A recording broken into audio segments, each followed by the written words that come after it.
Hello, I'm retired Battalion Chief Larry Cockman from the Greensboro, North Carolina Fire Department History Book Committee. We're here today at the Greensboro Historical Museum. I'm standing in front of the General Green, the first steam pumper, or as they called it back then, a steamer.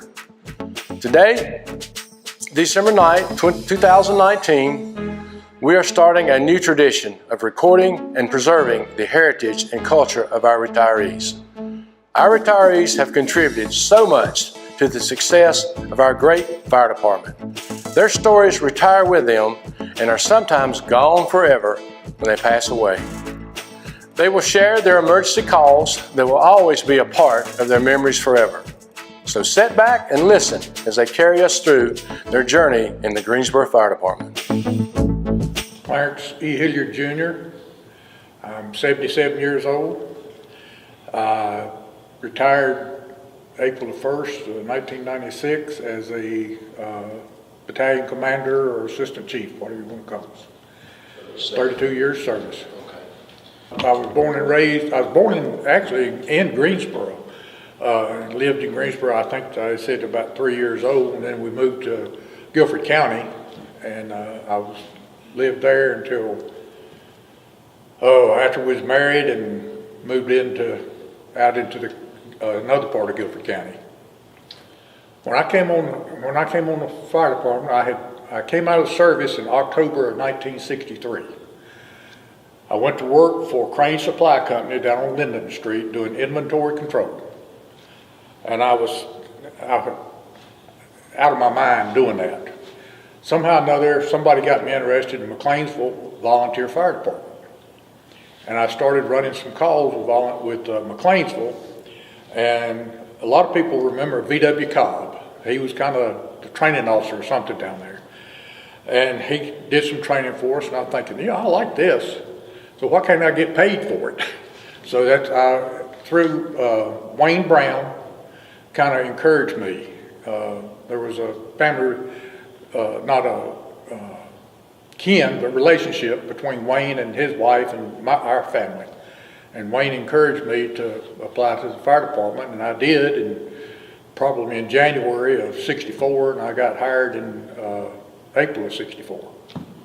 To get hired, I walked into Chief Boucher's office. Chief Boucher and Fay was in the same office. Chief Wyrick's office was private. I walked in, told them I'd like to apply for a job, and they handed me an application. I filled it out, turned it in. They said, well, we're not hiring, we'll check back with us. So about every, 2 or 3 times between the time I applied and the time I got hired, I'd call up there to the administrative office. Well, we're not hiring. They called me back and said, we'll be at work April 1st at the training center. So that was the process. Wow. My starting salary in the fire department was $328 a month. I think it was about 12 or 15 in the class that started, I'm not sure. We actually took trainees from Reidsville. We trained some people for Reidsville. And some that had been on the Reidsville Fire Department went through our training. Some of the people in the training class, Bob Ivey, Richard Reichel, Richard Johnson, Johnny Teeters, Irvin Latta, Ralph Pigram, Chester Thornton was in there. During training, I don't know that there was anything that really bothered me. It was at the age that group was, if so-and-so can do it, I can do it. And that's kind of the way we went through it. As far as highs and lows, the high was getting started and the other high was finishing. Well, I guess the thing that stands out in my mind, I spoke of the trainee that had been on the Reidsville Fire Department and came to Greensboro and applied, and of course they had him go through our training. And Chief Powell and Chief Russell were the training officers. And Chief Powell was teaching something. I forget now exactly what it was, but Chester says, "Chief Powell." And Chief Powell said, "Yes, Lawrence, what is it?" He said, "Well, that's not the way we did it in Reidsville." Well, okay, well, this is the way we're going to do it here. So went on a few minutes later, Chief Powell was teaching something else, and Thornton said, Chief Powell says, "Yes, Thornton?" He said, "That's not the way we did it in Reidsville." Well, you can imagine Chief Powell at about this time. And Chief Powell let him know how things were in Greensboro. And everybody's sitting around wanting to crack up but can't say nothing. Well, listen, as far as being a firefighter, I didn't grow up like kids today. Some kids today say, "Oh, I want to be this, I want to be that." Of course, we wasn't confronted with the fire department. We didn't have them when I grew up. And then when I went in service in the Navy, everybody somewhere along the line gets fire training. Everybody gets fire training. So then when I ended up at McLeansville and saw that I liked that, and then I got a job with Greensboro, it's just one of those things that grew on me, I guess. The more I did it, the more I was involved with it, the better I liked it. And I don't know that it was a calling, but it grew on me. Yes, I came out of training probably May the 11th or 12th of '64. I was assigned to Truck 2 at Central Station, and Captain Reese Kent was my first captain. Well, on Truck 2, Captain Kent, then Dewey Kivett was the driver, Roger Collis, Herman Cruz, myself, and Ralph Pigram. We were a 6-man company. On Truck 1, Plumer Leslie was the driver, Captain Roland Scott, Spooky Phillips was on Truck 1. On Engine 1, Captain Ritter and John Nicholson was the driver. Graham Fuquay was riding the back, and Harold Now, I believe it was. And on Engine 2,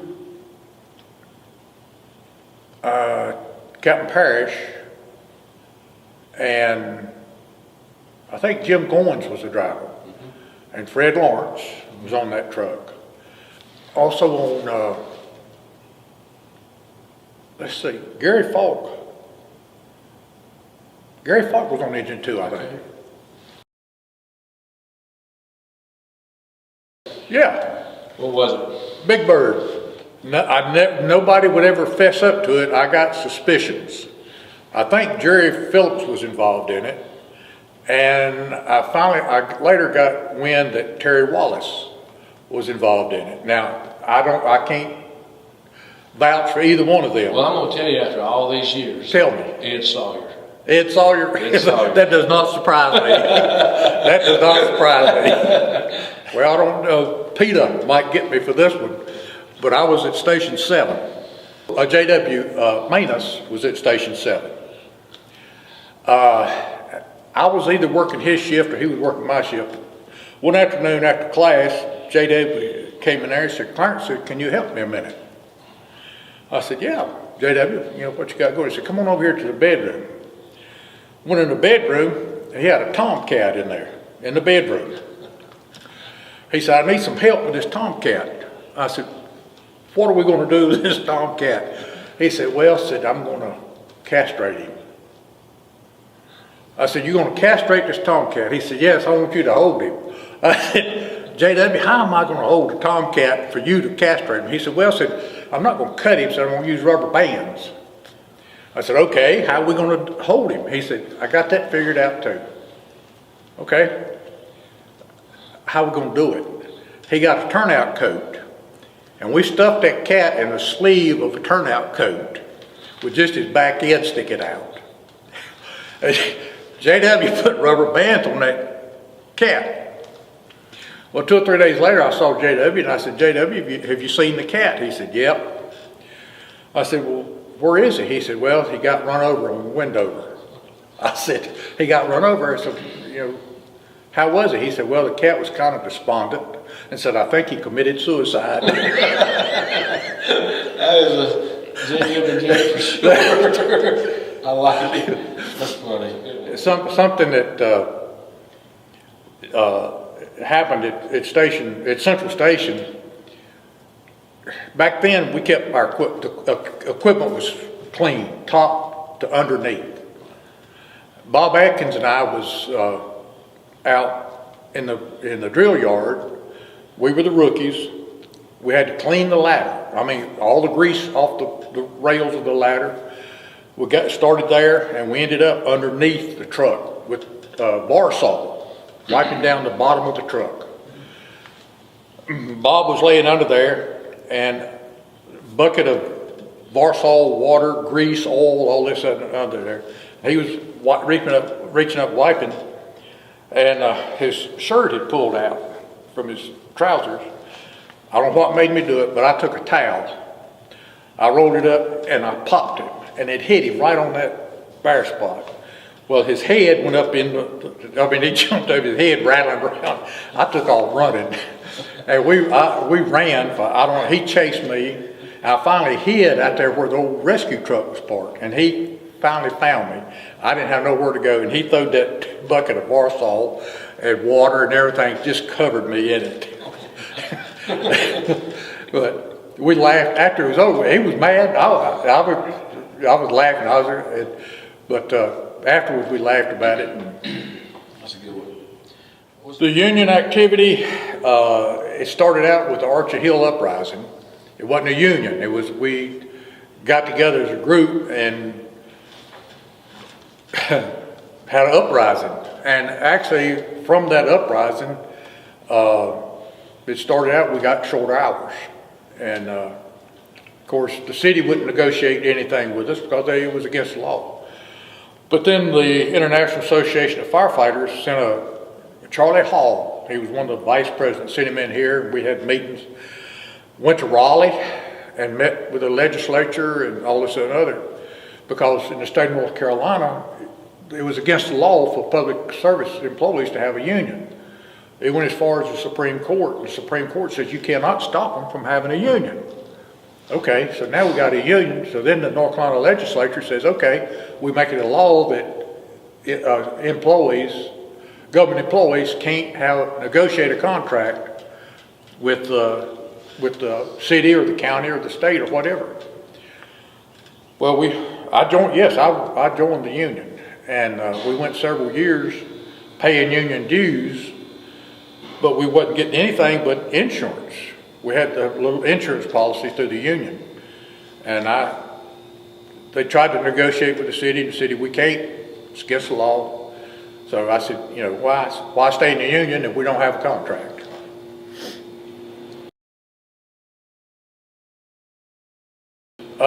Majority, yes. Only one or two situations, and that was when I was roving. I was a roving firefighter for a year, and one or two stations, they would tell you, bring your meals with you. But 99% of the time, it was, we cooked and ate. I think, everybody talks about bonding. I think it's just whenever you sit down together, have meals together, it's a part of, you're living in a house. You're living in a house. They call it a firehouse. You're living in a house. And you, for the most part, you were a family. I had a family at home, and I come to work, and I had a family there. I was a better dishwasher. A good cook? No, I won't say I was a good cook. We survived on my cooking.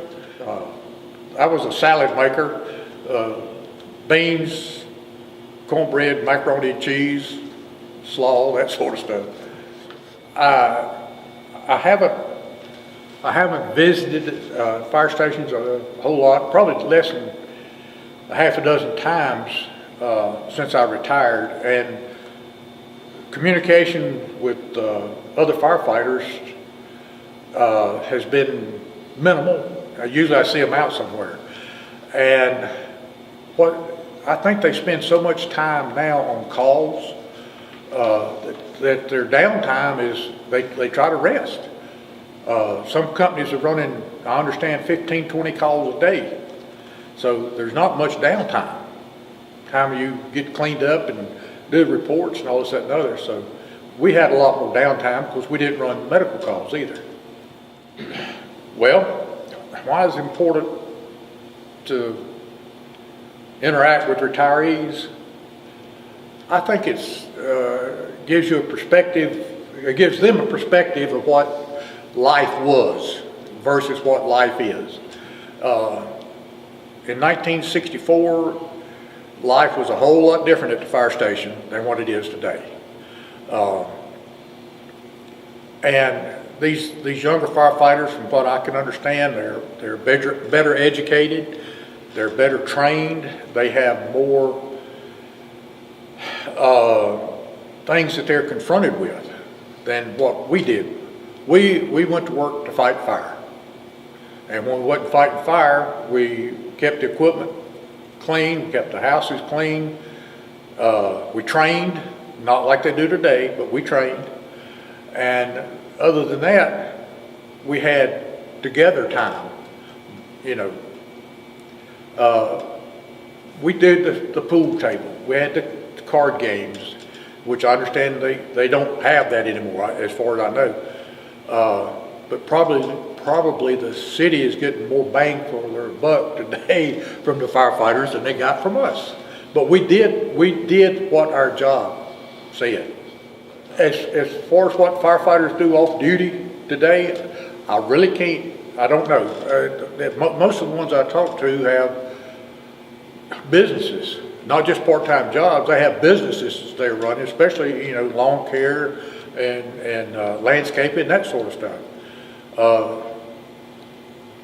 When we were coming up, most of us, the majority of us, it was encouraged to have a part-time job, but it was working for somebody else. Anything from delivering drugs to driving a truck. On occasion, this building right here, this Fireman's Club, was a fire department project. I remember coming out here and helping to roof it along with Richard Johnson, Ozzie Bowman, Tony Lewis, myself, Robert Atkins. I can't tell you, John Michaels. There was a lot of people that came out here, and we built this building from the ground up. We dug the footing, we put the shingles on, we put the hardwood floor down. So yeah, this was a big community, a big fire department project. I don't actually remember the first call. I remember one of the first calls was I didn't respond on the call. It was a fire death out on Fairview Street, and engine 7-3 was out there, and for some reason or other they called for tarps, and they sent me out there. I was working off my shift because Raymond Reddick was on the call, and he was on the opposite shift from me. Well, I got there, Raymond come out there, and he said, "Clarence, said, you ever seen a fire death?" I said, "No, Raymond, I hadn't." He said, "Well," said, "you might as well see one. Come on." So he carried me back to the house, back to the kitchen, and the victim was on the floor, covered up. And he got so hot that body fluids and all was running out under the tarp on the floor. Raymond says, "There he is." I said, "Okay, Raymond, I appreciate that. I'll see you." And I turned around and walked out. I never did let him pull the tarp off. When I first went on the fire department, the only medical calls we ran for the department was on the rescue trucks. And basically they were pin-ins. And we had crowbars and a come-along. And that was what we used to get people out of, extricate people from vehicles. And on the other medical calls, if the funeral homes were responding and they were short of help, they would come by Central Station, and the dispatchers would say, okay, need somebody to ride an ambulance. Well, the junior people got the call, we'd meet an ambulance out front, and they'd pick us up and we'd run the call with them. And but the medical calls really didn't come about until we put the squads in service, and then our medical calls started picking up. As far as the fire department answering medical calls, in the beginning I had doubts about it, but by the time I left, or by the time I retired, I saw where the city was getting, the citizens were getting better coverage, better medical response because of the fire department. The Greensboro Bonded Warehouse fire, I was off duty, and we had a call in. Captain Hagler I was on Engine 7, I was a driver on Engine 7, Captain Hagler was the captain. So we met at Station 7, and I remember Captain Hagler and myself, and I'm thinking Steve Faust and Howard O'Farrell might have been there. And I wasn't the driver, Howard O'Farrell was the driver. But anyway, we get down to the warehouse, and it was burning from one end to the other. And every once in a while, it was an explosion, and a 55-gallon barrel would take off maybe 50, 75 feet in the air, like rockets. And this photographer was behind us, and one went off. I mean, you could feel the ground tremble.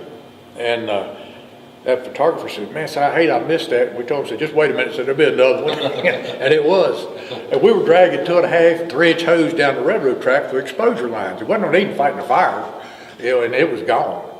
And two of us were dragging this hose and getting heavy, and I turned around, there was somebody standing behind me, maybe 25, 30 feet, standing there with the turnout gear on. I said, hey, give us a hand with this hose. He grabs hose and starts pulling it. When he gets up there, it was Chief Boucher. Well, we had, of course, the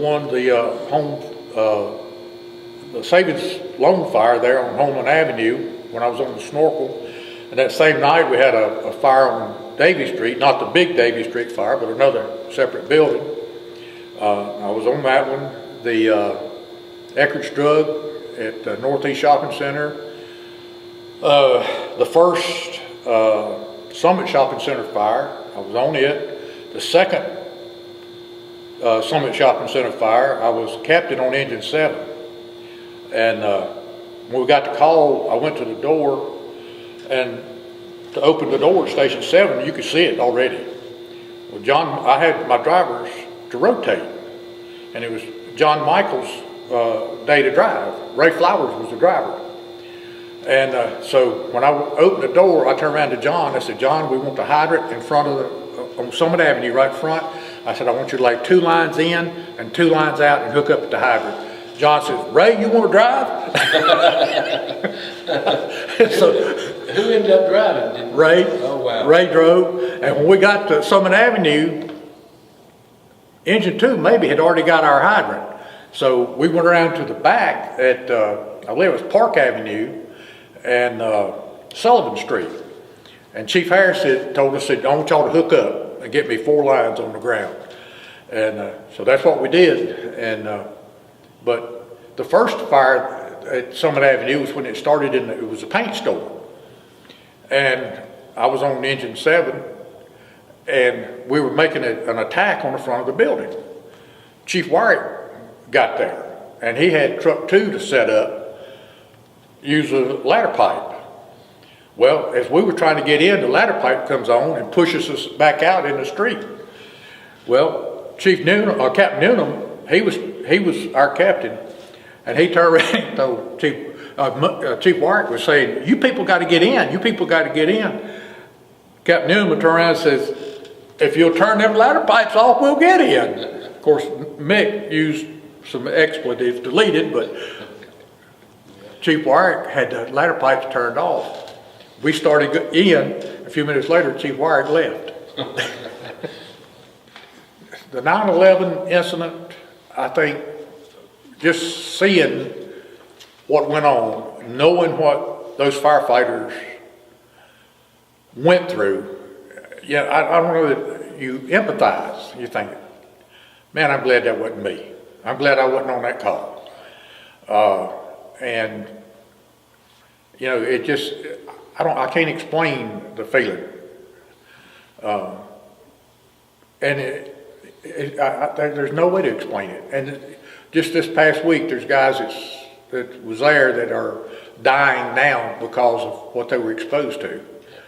And so I don't know that there'll ever be another situation, I hope not, like 9/11. And just the people there, even if you didn't go in the building, you're having to stand there and watch people jump. And there's nothing you can do about it. And nothing you can know that you got people inside, your people inside, and there's nothing you can do. Absolutely nothing. It's a feeling like no other, I don't guess. Well, you know, I think if anybody else in the department sees this, they're going to say, Chief Kent was a mentor. And I have no reason, I don't understand why he mentored me, so to speak. Because I hadn't been on the fire department but a few months, and I thought he was going to fire me.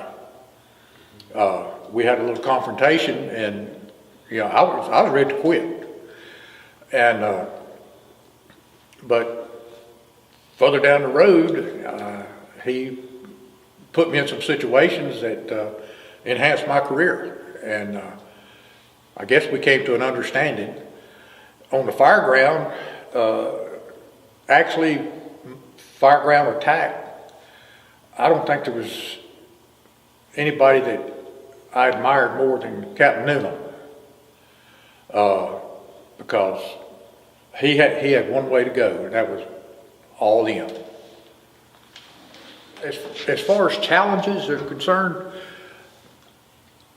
I think that any time I got promoted, it was a challenge to be able to fill that position, the expectations of that position.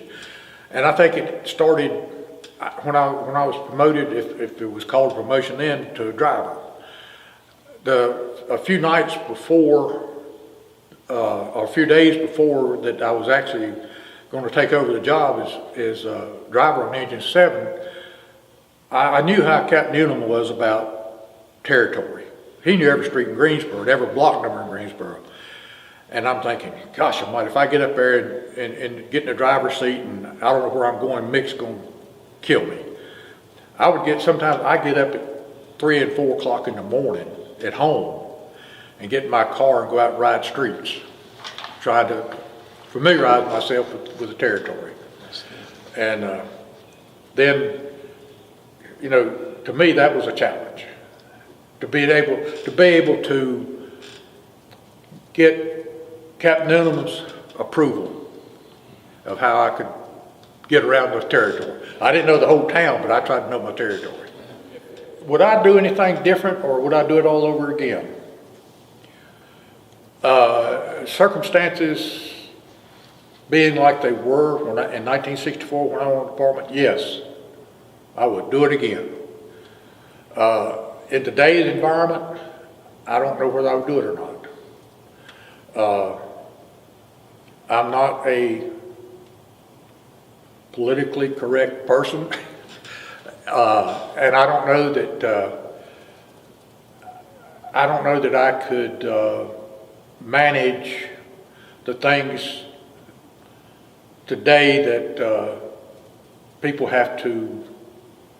live with, and the expectations. I don't know that I could do that.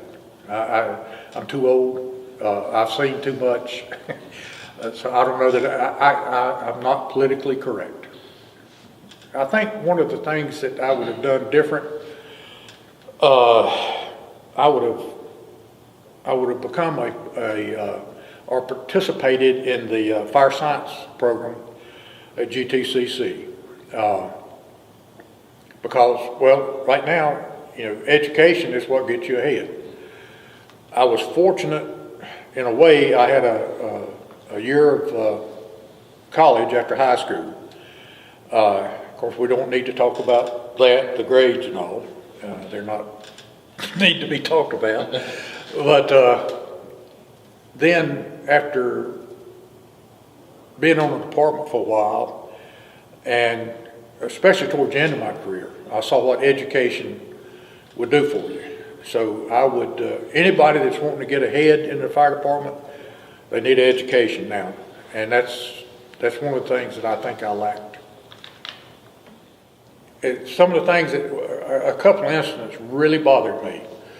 Not just me, but some other people. I went into work one morning. I was at battalion chief at Station 8, Battalion 3.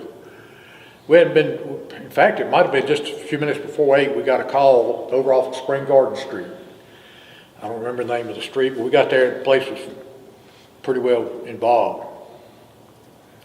And we finally got in, and if I remember correctly, there was 3 little boys had died in that fire. And the circumstances were, it was a single parent, and she had a newspaper route, early morning newspaper route. And when she left the house, she would lock the doors so that they couldn't get out or nobody could get in. And if I remember correctly, something with a heating system. And those 3 little boys burned up.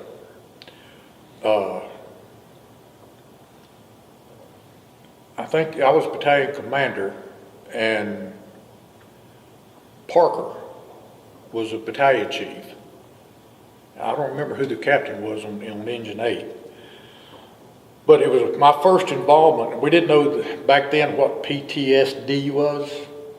We didn't, but they started this crisis management program through EMS. And they set it up, and all the firefighters that was on that call that wanted to could participate along with EMS. We went to the EMS headquarters and sat down and discussed it and went over it. And, I don't know how you explain your feelings whenever, I'd seen a lot of fire deaths, wreck victims and all this and other, but I think that call probably stood out. Children is something that's hard to take. When Jesse got killed, I was at home. In the middle of the night, the phone rings, which is never a good thing. And Steve Faust called me and said, "Clarence and Jesse just got killed." Well, first of all, you can't believe it. I don't know, it's just a sense of foreboding, especially on a fire call like that. It affects me, it affected my wife. Greensboro firefighter didn't get killed until Jesse. And then the ramifications of how that happened and how it affected other members of the company that he was on and the whole fire department. It changed the way a lot of things were done. Raymond, that was, here's a guy that's probably among the most fittest or physically fit guys in the fire department. Heart attack? You got to be kidding me. Jackie, all 3 of them. They just take you. Of course, any death like that does, but it makes you think about your